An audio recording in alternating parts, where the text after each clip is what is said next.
spent the summer just applying for jobs. I probably applied for about 100 jobs. I've been made redundant a few times. And even that word redundant, it's horrible, isn't it? You are of no use.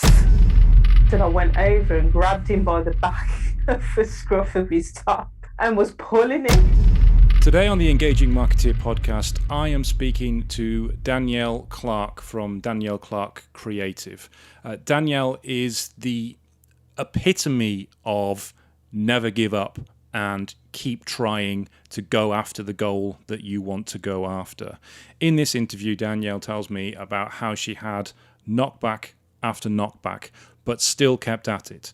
Whether she's starting in early school when she was fighting somebody that she wanted to play with, or whether she's going after the job that she wants to go after and making it happen. Danielle is an example to anybody that wants to go out there and start their own business and do it for themselves, that this is how you do it. This is how you market yourself. This is how you brand yourself, and this is how you make things happen. Okay, let's do it. I'm here for it, Darren. Okay, let's absolutely crack in with it. The way I usually like to start is to delve deeply into your childhood, but more in the sense of what you do for a living. It's kind of one of those sort of things that you can't quite put a tangible thing on. It's not like like what I call a man job of manufacturing or actually creating something, or the sort of thing that my dad would have wanted me to go into. I mean, me and you, we've both ended up in airy-fairy kind of things that often it's hard to explain what people do and people don't understand it. So what kind of things were you into when you were in school or going through college that made you want to go into this area? Well, at school, I used to like lots of lessons. I used to love science. I used to love geography because I loved nature and learning about other countries. I loved art, fine art. Anything that kind of got me away from the desk, and if I was at the desk but being creative, I was okay. I didn't like maths. I was never very good at maths. Despised maths, actually.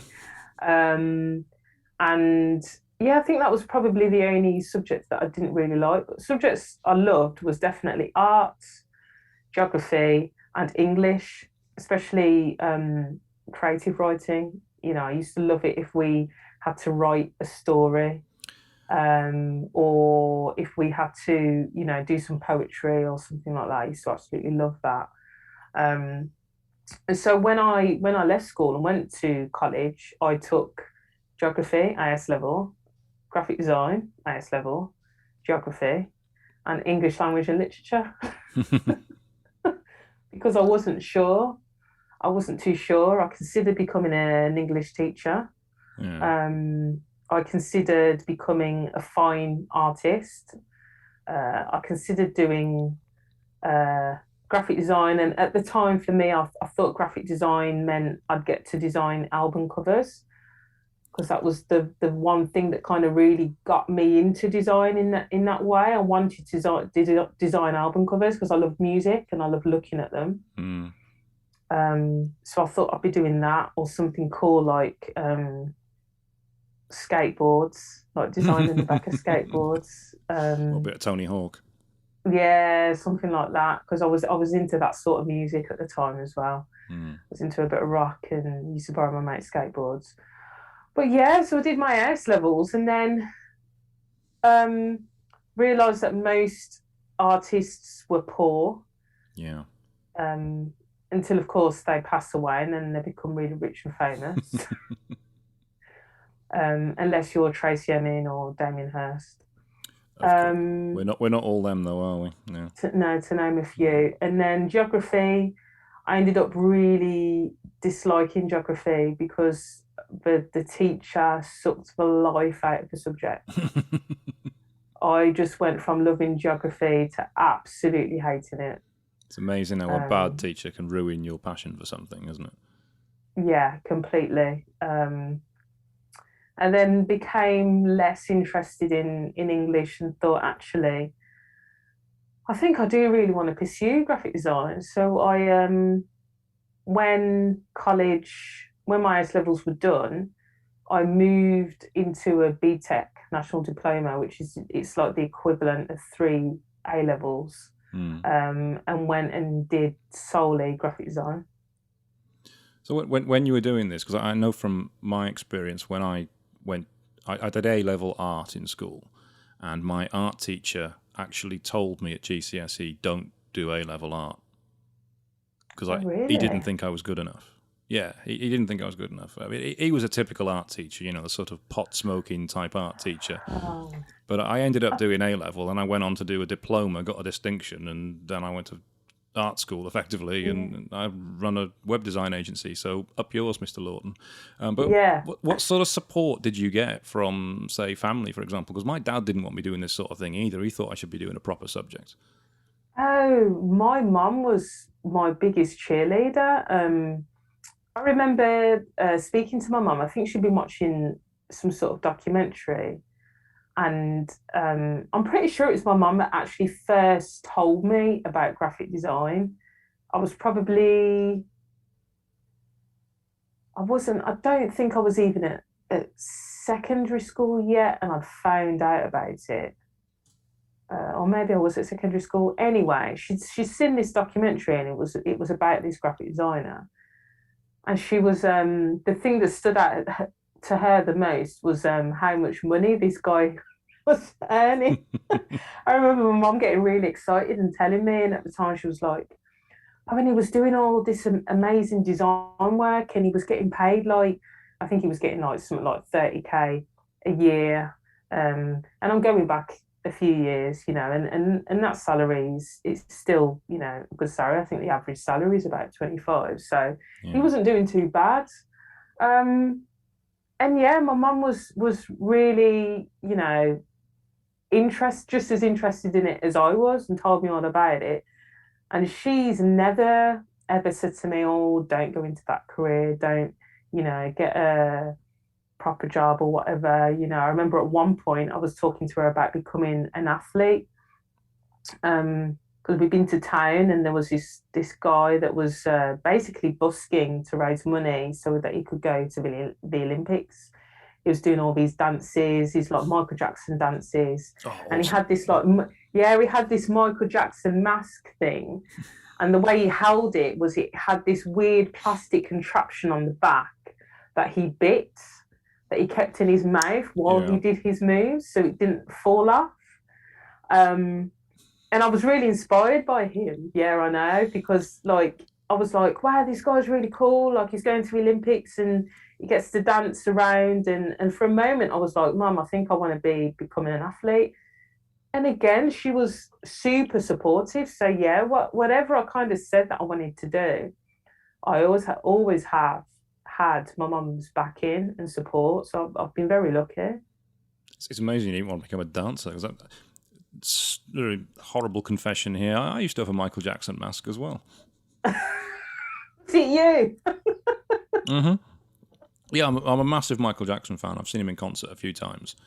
Yeah. I had a cardboard cutout from one of the shops that I managed to get them to give me, for the history tour, the big statue. Mm. I've still got all of the 12-inch dolls, the smaller figures. I've got all the picture discs. No I way. never got an autograph of him. I did drunkenly once buy at auction a framed picture of lots of pictures of Michael Jackson. In the middle, it's got Jermaine Jackson's autograph. I don't know why I bought that.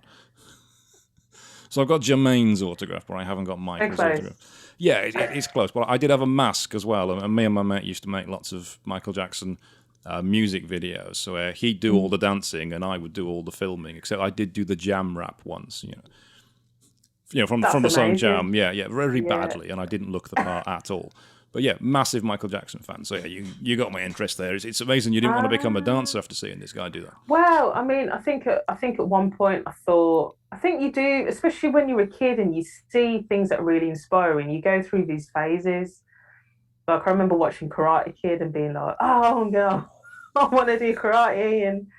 And then when I was older, I remember watching a film called Save the Last Dance and being like, oh my gosh, I want to be a dancer now. So you do kind of flitter between, you see something as a kid, you get inspired and you're like, oh, I fancy doing that. But yeah, the art and design thing, the creative side of me has definitely always been there. So after you finished, then you got your qualifications, and you decided you're not going to become a professional athlete. For whatever reason, you knocked that dream on the head. Yeah. What was your first real break in the industry? Because it's notoriously difficult to get into, and most people who want some sort of graphical or creative work tend to want it from somebody who's young for free. Yeah. Um, I suppose, yeah, I remember I used to be a part of an organisation called Millennium Volunteers, Hmm. which was based in Birmingham. And it was through them that I got my first bit of real experience working as a designer. I suppose looking back, it was less design and more artwork. But at the time, I didn't really understand what an art worker was, but now I do.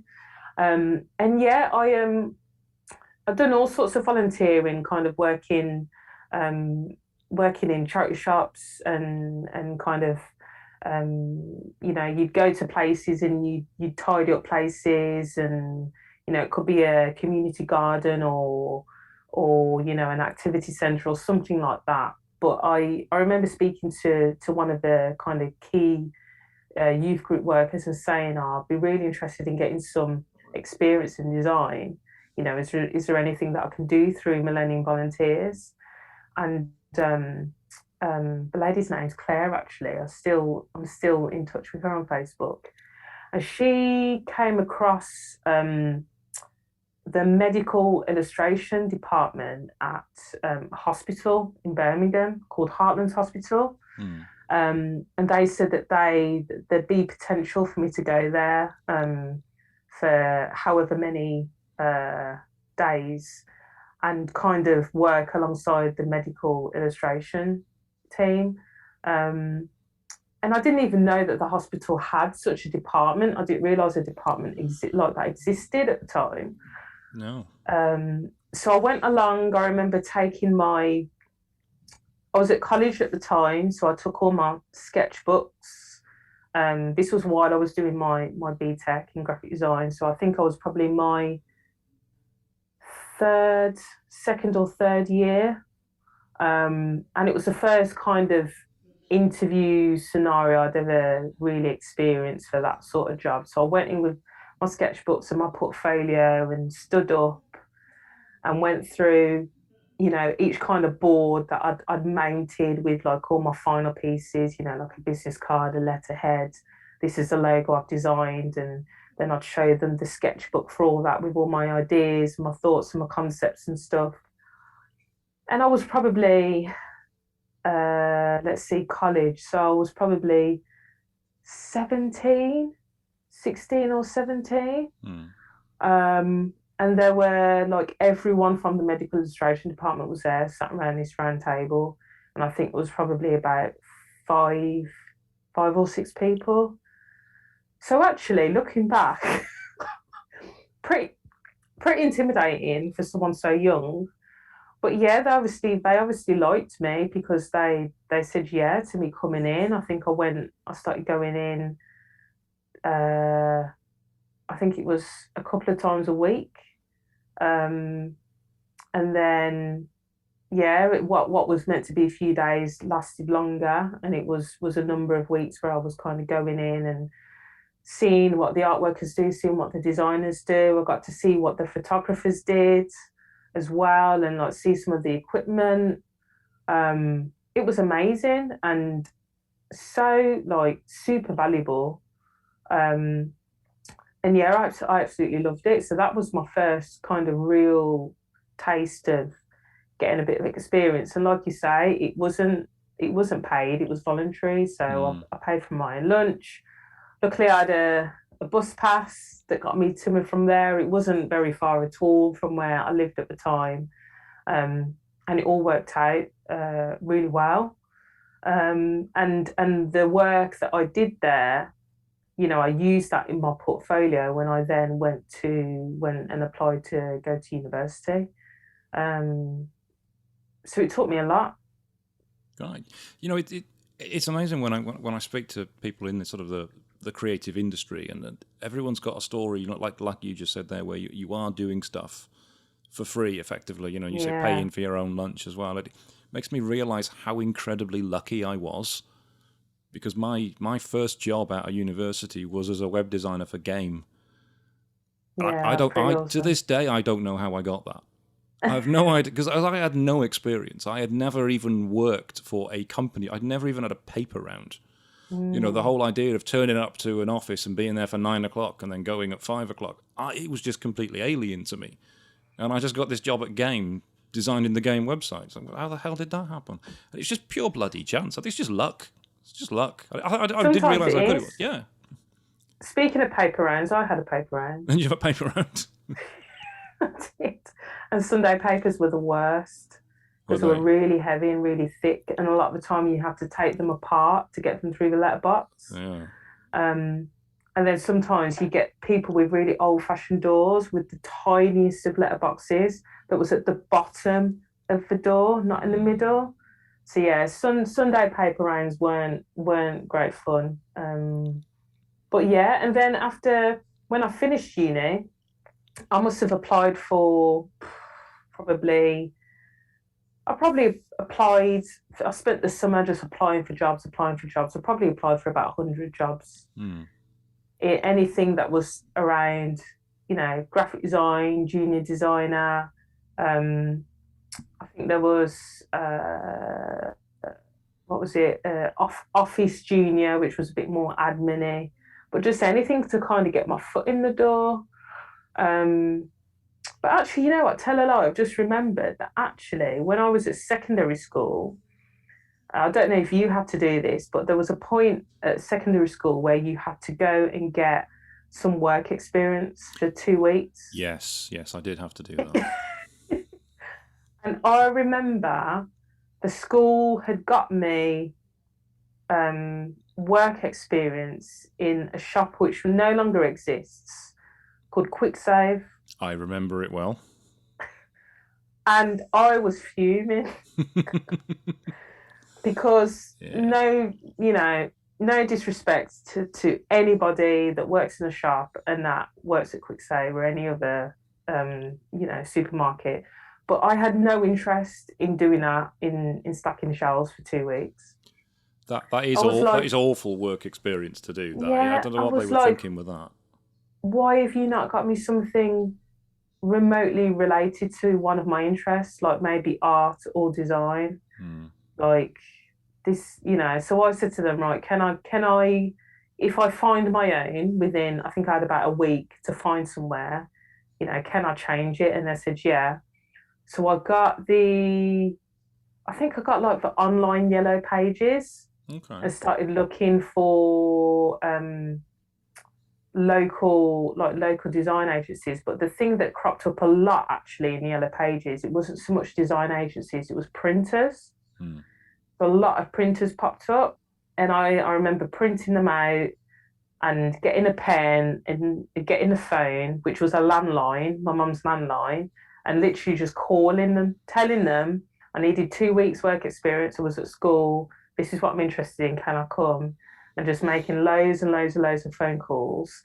And eventually, there was a particular printers, which I think are still going, Pronto Print.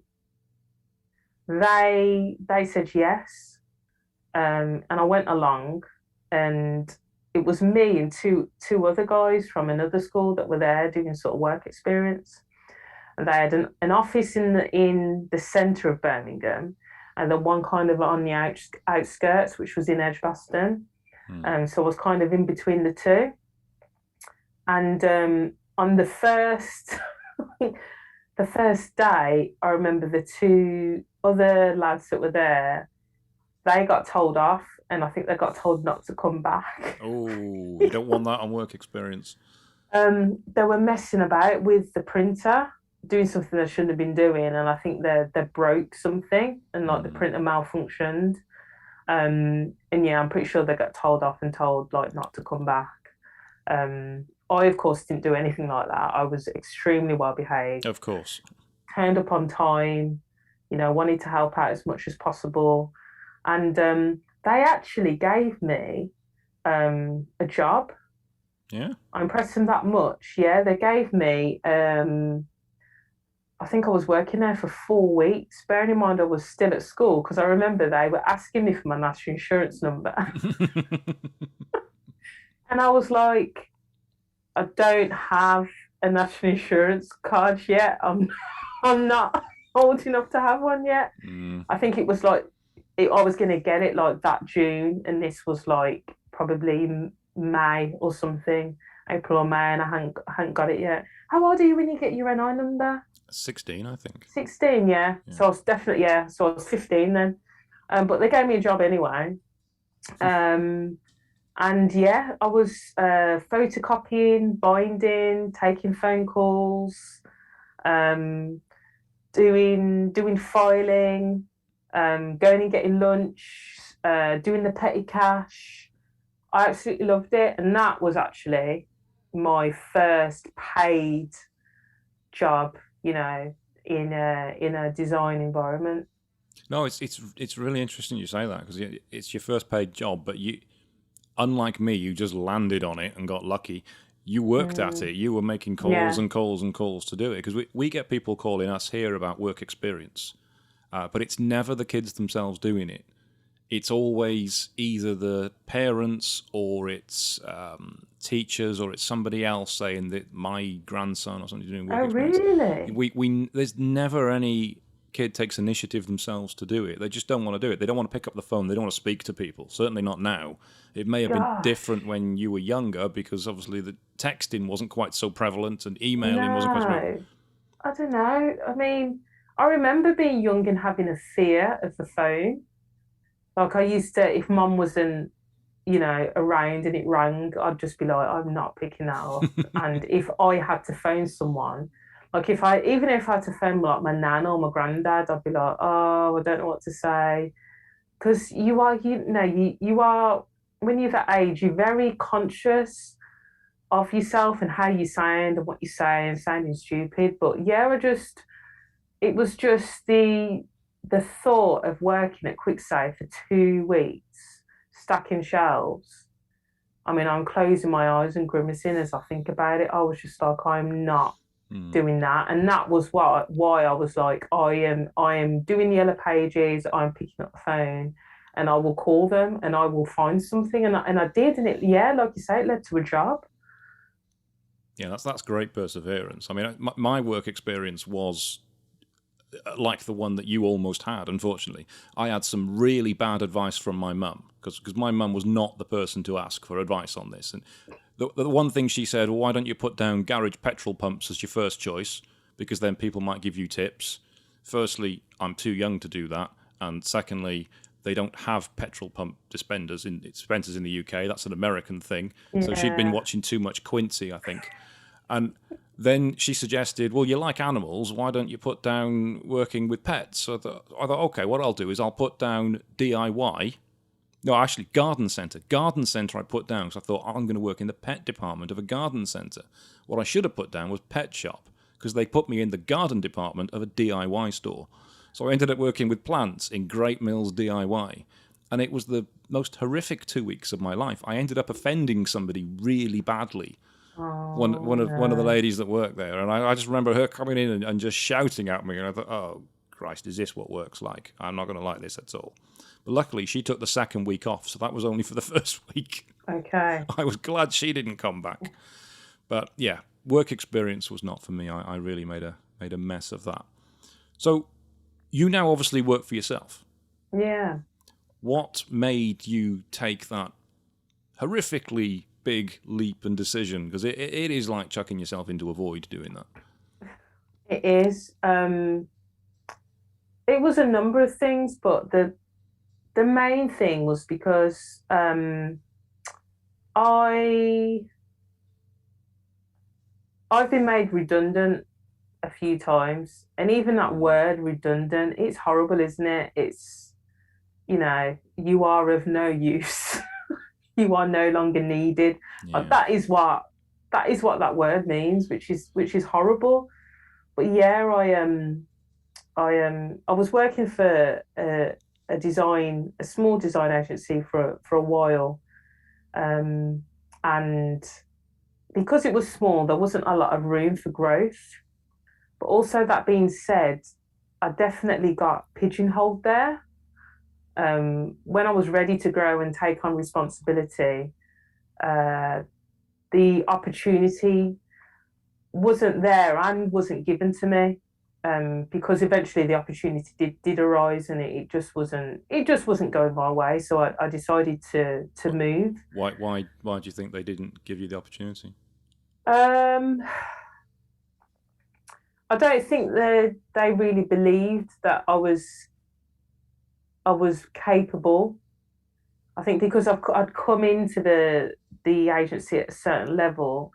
I think when it's a small business, sometimes there's that perception of, okay, this is where they've come in, and that's where we're going to kind of keep them. This is what we brought them in to do, and we just want them to do that. Um, I'm an ambitious person. I always have been, um, and I don't think there's anything wrong with that. And I often think that sometimes when you're an ambitious person and you're an ambitious woman, it can be looked at differently, compared to men that are ambitious. Mm. So I think that played a part as well, because it is a very male dominated industry. And when I look around at the senior designers, at the creative directors, at the heads, they all tend to be men. Yeah. So that definitely plays a part. But yeah, I just wanted more, and I wanted to earn more. Um, I wanted to get onto the property ladder. That was a big thing at the time. I really wanted my own place and my own space. And when you go in and asking for a mortgage in principle or whatever, those things depend on what you're earning. So that makes you even more ambitious, because of course you want those things. Generally, most people do. So that's when I say it was a mixture of things, really. And I left, and the job I went into wasn't the right environment, without going into too much detail. Um, from This is why I tend to listen to my gut a lot more now, because my gut was telling me, even at the interview, that the place I was going to wasn't quite right, and I didn't listen to it because the salary was really good, and I felt like I could really make a difference, make an impact, but um, wasn't the right culture for me at all. Um, and yeah, it didn't go to plan, so I got basically made redundant from there, moved to somewhere else, and it was kind of a mixture of, I was going to leave, but then they also said that it wasn't working out, and it was kind of a mutual thing. But I kind of got made redundant from there as well, and I started to really doubt myself and doubt my skills, and Yeah. it affected my confidence, and it was a really, really tough time. And then I moved somewhere else, and it was incredible. Probably the best team I've ever worked in and alongside. Um, and that company got into financial difficulty, like so many companies have recently. And that company went under. Moved somewhere else. Um, Started off well, was working with some extremely creative young minds, very passionate. Again, that didn't go to plan. They got into financial difficulty, and it was a case of last one in, first one out, and I was the last one in. So yeah, got made redundant from there. So it's happened a fair few times, and then I got a really good role working um, for Next, working on the Next directory catalogue. That was a maternity cover. And I remember telling some friends that opportunity had arose, and but it wasn't permanent, so I was umming and ahhing about whether I should take it, because I was always very much, oh, if it's a permanent job, it's secure. But all of these other jobs were supposed to be permanent, and they weren't secure. So clearly, my mindset hadn't quite changed at that point. And they were all saying, "Oh my gosh, you've got a job interview at Next," because apparently it's really hard to get into Next into the the head office, especially in design. And I was like, "Oh, okay, it's got a good reputation." And they're all like, "Yeah, like you should totally go for it." So I did, and I got it, and I absolutely loved it. And then COVID came along, and I was like, Yeah. "Hmm." I just got tired. Ultimately, I got tired of not being in control and not knowing what was going to happen. The shock, having these shocks, companies going under, companies getting into financial difficulty, going to a company and the culture not being right, not being aligned, them not being aligned with my values, and one of them is integrity. And I really mean that, things like that. And just being like, I'm not in control of any of this. And it's really doing my head in. Why don't I just I've got it within me. I know I have because I had side projects. I had, you know what it's like when you're in design. Your mum's friend's brother, whatever, finds out. Oh, can you do us a website, Darren? Can you do us a logo, Danielle? So I had side projects going on, and I just thought other people are doing it. You know, my partner's self-employed, and he was a big inspiration for me. He fits bathrooms, completely different fields, but seeing him working and seeing him making it successful and being his own boss, I was very much, I know I can do this. So I just decided to do it and go for it. Mm. Yeah, I mean, what you're saying there about the redundancy, following redundancy, the big thing that people always say about the fear about going into business for yourself is that what if your business fails? What if you end up failing and not, your business goes under and you have to go and get a job? And I've always said, whether you're employed or whether you run your own business, the business could fail either way. Yeah. But at least if you run your own business, you're in charge of your own destiny. If it fails, it's on you. It's not on Yeah. some other person's mistake or some other person's whim to decide that you're not right for their company. They're going to get rid. Your face doesn't fit. They're going to get rid. You're not the sort of person they're going to trust to move up the corporate ladder. They're going to get rid. It's all about you and your own desire and your own determination to make it work. And you've already shown when you were in school that you've got determination to do what you want to do and make it work. So you Yes. should have had absolute confidence in yourself that your business was going to work because you make things happen. You make things happen from an early age. Yeah, it's a very, very good point. And I've just remembered a time before that when I made something happen. Actually, I was at primary school Oh, at the that's going time. right back to making it happen. Go on. Yeah, What did I you was do at at primary primary school? school. Who did you push out the sandpit to get hold of it? Didn't push anyone. What do you have? What I mean, is this how I come across as the No, kid that will no, no. push other kids out the I trumpet? jest. I jest. You know what? You're probably not far wrong. I was quite what's the word? Overzealous. I remember my mum telling me a story of a time when we were in a waiting room, and I was playing on one of those mats that's got the road printed on with some cars and stuff, and there was another kid, Used to love them. and I wanted this other kid to play with me. I think I was probably 3, and I think he was 5.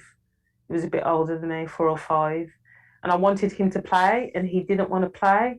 And my mum said I went over and grabbed him by the back of the scruff of his top and was pulling him to play, and he just started crying. And my mum and his mum were just sat there watching, laughing. That's making it happen. Yeah, I just wanted to make it happen. But yeah, so at school, I remember whenever the school was fundraising or needed money for something, you get a letter home saying, "Oh, we need money for such and such. Can you? We're looking for donations." And my mum was a single parent, and we didn't have much. So I used to hate going home with these letters because I never wanted to ask my mum for money because I know that things were tough. anyway, I mentioned it to her, and I started thinking, gosh, wouldn't it be good if there was another way we could try and raise money, and I wouldn't feel so like rubbish about asking my mum. So I had this idea of doing a school magazine. And so I went to my teacher, told them what I wanted to do, said that I would organise it all, I'd do all the work, um, and I'd pick some of my friends basically to help me to put it together. Somehow the teacher said yes. Bearing in mind I was probably about 8 at the time, so very young. Mm. Teacher said yes. I got my friends together. I'm trying to think. Yeah, like one of us. I'm pretty sure I did the front page, of course, because it was my Of idea. course, naturally. Yeah, we all had A4 sheets of paper and marker pens and stuff. And someone did a joke page. Someone did drew like a superhero type thing and made it a colouring in page. We had like rhymes and riddles in there, and quizzes and things. We just made it up. And we drew it all on A4 pieces of paper, got the teacher to photocopy the pages for us, stapled them together, went out into the playground at the end of school, end of the day, and was selling them in the playground for 20p each. And I can't remember how much money we made, but parents were buying them. Um, my mum bought one, but loads of other parents were buying one, and yeah, and the money that we raised, we gave it to the school. So that is the first memory I have of having a problem, which was raising money, and not feeling like I had the means to do it, not wanting to ask my mum, coming up with a solution, bringing like-minded people together, my friends, my mates, getting all their creativity out. No one was scared about drawing. No one was scared how it was going to look, because I was kind of at the forefront of that, encouraging everyone, being like, "Oh, we can do this. We can do this. It's going to be really great." And we produced, a magazine, and we sold it, and the buzz and the energy, the support from the teachers, them letting us do this in school time, using the photocopier. I don't know how I managed to convince them, but I did. And that feeling of bringing people together and using creativity in that way, that was the first time that ever happened. And I think, if I'm honest, that's the real reason I do what I do today. And had you realised that before until we just mentioned that, until we discussed it? Have we had Um, like a really big breakthrough here that we've just found your why? I have touched on it with my business coach, because Oh, right. they ask those sorts of questions. I was going to But take credit for that then. sorry, Darren. But this is the first time. I don't.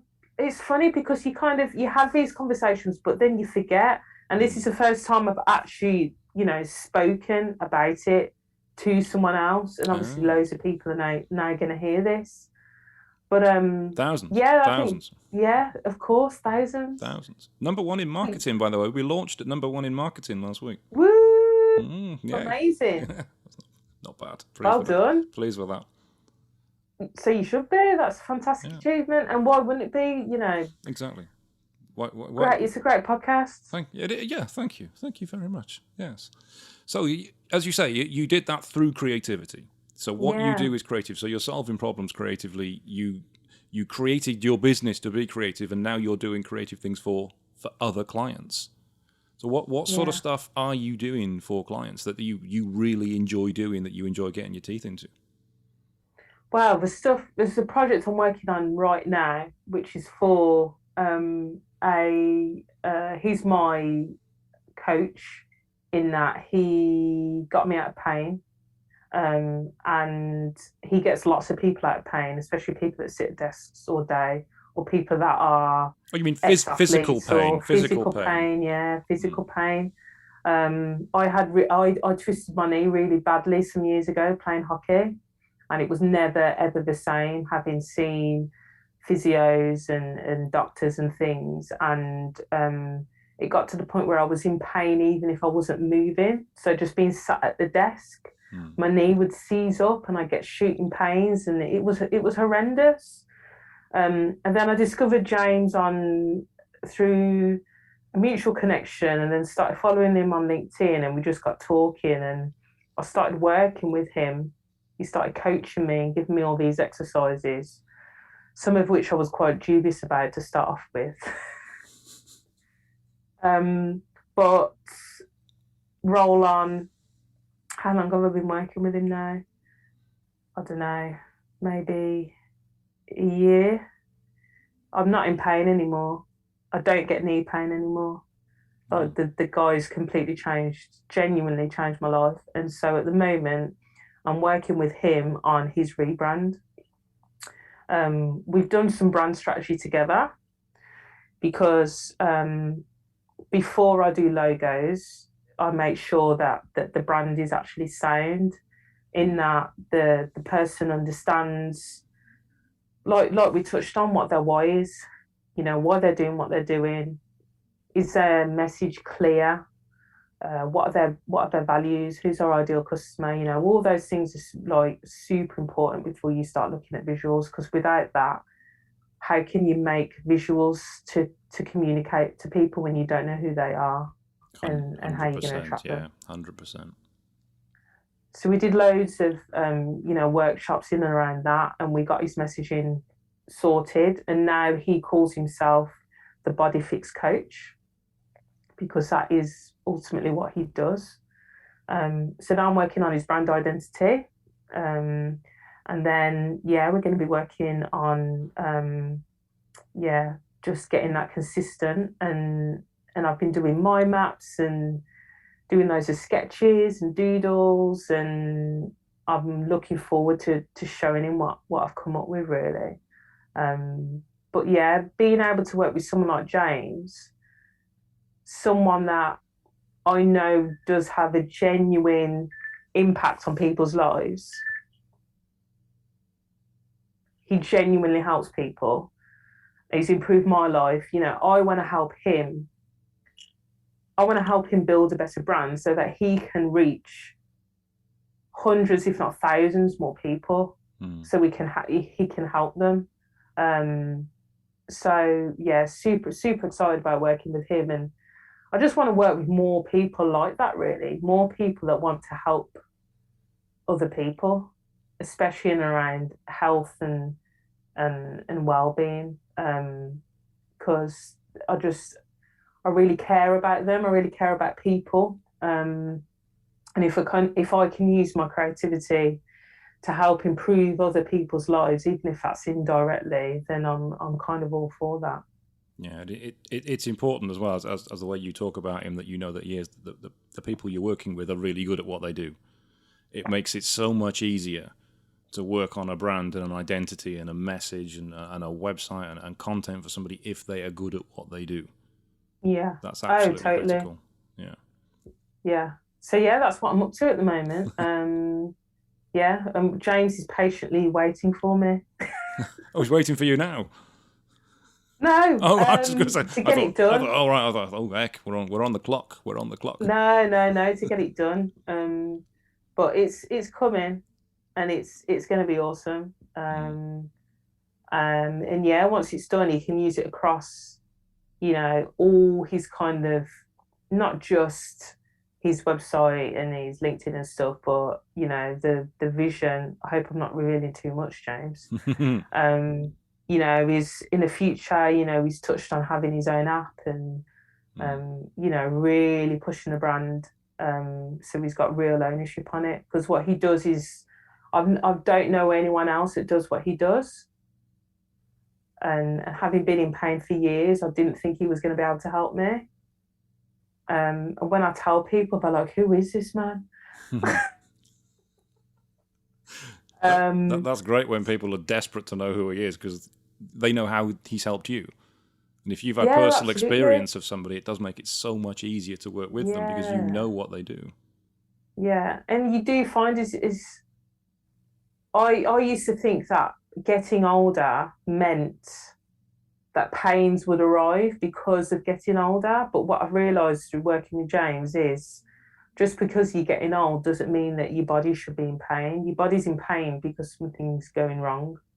So you Mm. need to listen to it. And that, that happens across the board, be it people saying, that they're getting headaches all the time or my back hurts or oh, it's because I'm getting old. Actually, it's not. There's something going on in your body that you're not addressing. Mm. So, and that's been, he's changed.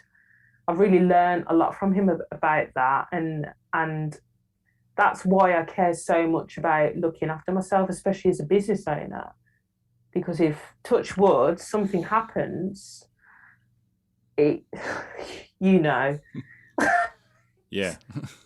yeah, you want to Yeah. be around, right? Because it's your business, it's your baby. So when you Yeah. run your own business, it makes you realize just how important being healthy is.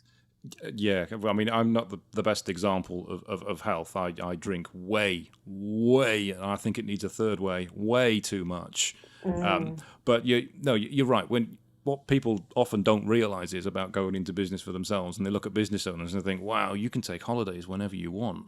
You can take the day off whenever you want. You can go in at 10 or 11 o'clock and then knock off at 3. It's easy, isn't it? It's like, yeah, that's exactly what it is. Yeah, I just disappear for 4 weeks and everything's fine, except that mm, you do that and you're not doing anything, you're not working, you're not earning. Until you've actually built up a team of people yeah, to take the responsibility on. When you're starting a business, you are the business, and you tend to be working 7 in the morning till 9 at night. You're working Saturdays, you're working Sundays.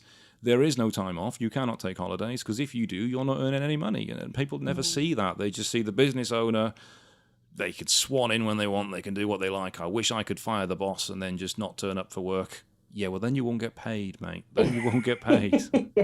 yeah, yeah. It's now I'm on the other side. I understand it a lot more. Like I say, my partner was self-employed whilst I was employed, Hmm. and you talk about long hours and working weekends and stuff. That was him, and I used to kind of wonder why a little bit, and wonder why you couldn't just finish earlier and not work on a Saturday, and Hmm. why you in front of your laptop on a Sunday doing quotes, and used to really frustrate me. But now I'm self-employed, I get it. Yeah. Yeah, a partner is often very helpful in being supportive as well. If you get a partner that understands it, then it's a real big asset when you're in business for yourself. But if you get a Mm, partner that's like, where is he? Well, why isn't he going to work? Why are you having to do that now? Then it makes it far more difficult. It's possibly a reason why a lot of businesses or a lot of entrepreneurs or solopreneurs end up failing because they don't get the support at home that to basically help them make it work because yeah. you need support behind you. You cannot do it alone 24/7. You need somebody there. You need a support network there. Yeah, absolutely. And when I think about it, although, you talked about having a team, Mm. I want to have a team eventually, but in a way I kind of already do have a team. I have my partner, I have my business coach, I have other people that I use for, copywriting or photography, Mm. people that I trust that I pull in to help me on projects. So in a way I do, although it's me, it's not. There's lots of other people involved as well. It's just not official and their face is just on the website. Mm.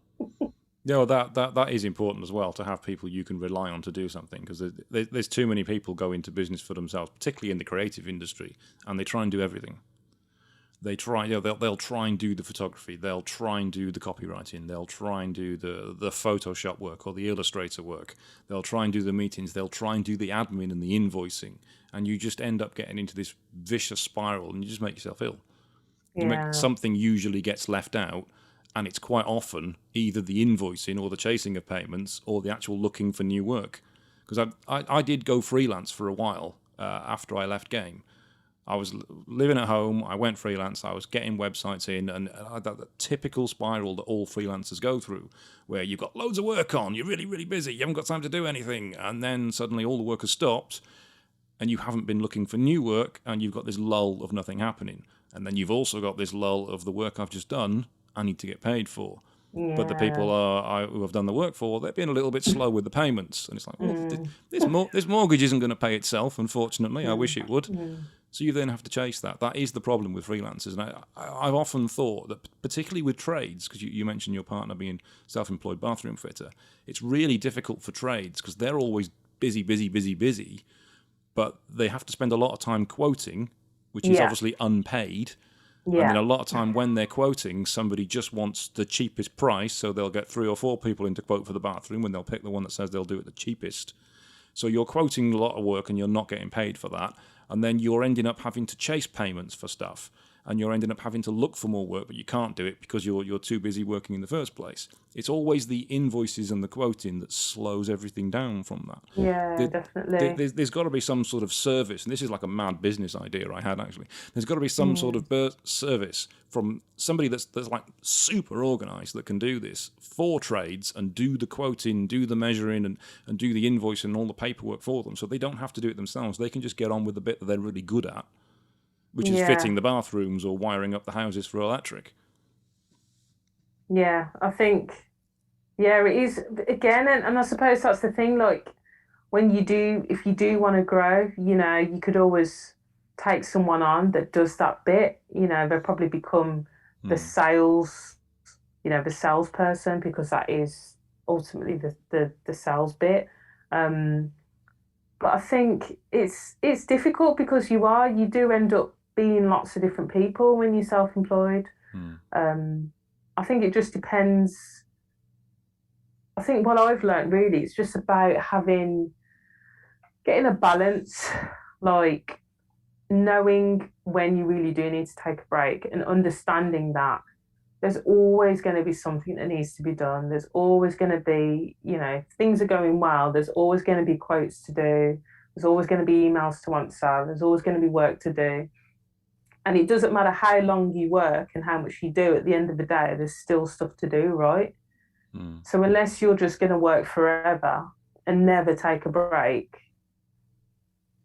the work's still going to be there, right? So I've got to the point now where I do practice like looking after myself and taking breaks when I need to, alongside working hard, because I can't just work constantly forever and burn myself out. It's not going to make me happy. And I notice that when that's happening, because I get snappy and more agitated. So it's not good for anyone. I think it's okay to do it sometimes, especially if you enjoy what you do.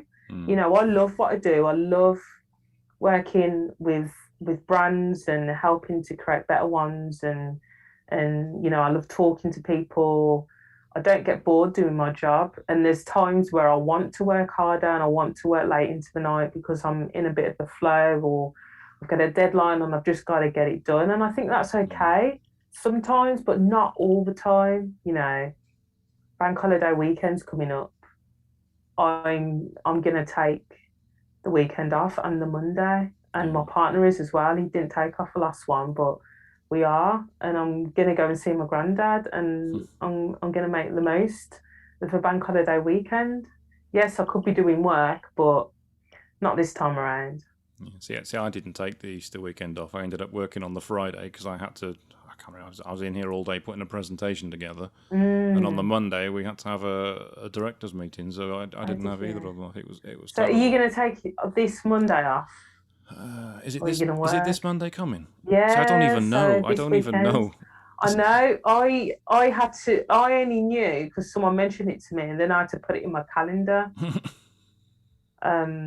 And that's the thing. Another thing, when you're self-employed, you don't necessarily pay attention to bank holidays. No, and you things. don't, because they get in the way. They get in the way. But on this occasion, Yeah, it's an excuse to take it off and have a long weekend. Well, it does sound like a good idea because we wouldn't want you getting snappy and then dragging your partner to the mat with the cars because you wanted to make him play with you on the road map. That you don't want him doing that. Yeah, you don't do that. No, no, all work and no play. It's not a good idea. Okay. So you obviously run a podcast as well. You Yes, run a I podcast as do. well. What was your reasoning for doing that? Because obviously I'm doing it for just purely ego reasons. But what I want everybody to hear me, and I Well, one of the things you talked about is, when you said that often we creatives we don't market ourselves hmm, because we get so busy with work and we're doing work, doing work, doing work. Because we're doing work, we're not marketing. And then when it's quiet, we go, oh crap, I've yeah. not been marketing, now I'm quiet. I thought to myself, I don't practice what I preach. I'm very inconsistent on social media. um, I'm very inconsistent with the blog that I started. I'm very inconsistent with my email marketing. Again, it's because it's just me and I do put my clients first. But one thing I do love doing is talking. Hmm, So I thought to myself, if I do a podcast, it's going to be really easy for me to sit and have a chat with someone for an hour because that was one of the things that used to always come up in my school report. Danielle is great, but tends to chat a bit too much. And I thought it's a great way of reaching people whenever they're ready. People listen to podcasts doing the washing up, driving to work, in the shower. Like you can listen to this wherever, hmm, whenever. And as I'm talking now, whoever is listening, it's as though I'm talking directly to them, isn't it? I'm yeah. talking to you, listener. Hmm. It's very, very personal. Yeah, even Um, if you're sat on the toilet or in the shower, we're talking to you. talking to you. Why did Um, you do that? Don't do that. Don't put that there. You dirty swine. Put it down. Hmm. so I thought, okay, yeah, I'm up for this podcasting. I've always wanted to do one. I love talking. Once I do an episode, it's going to be there forever. People can listen to it whenever, and people can find me. And it's like I'm marketing myself and creating a platform for people that I care about to come on Hmm. and share their stories. People's stories that I think will help others as well. And what's been your favourite episode so far? Don't worry, you don't have to say mine. That's absolutely fine. You other than mine, obviously.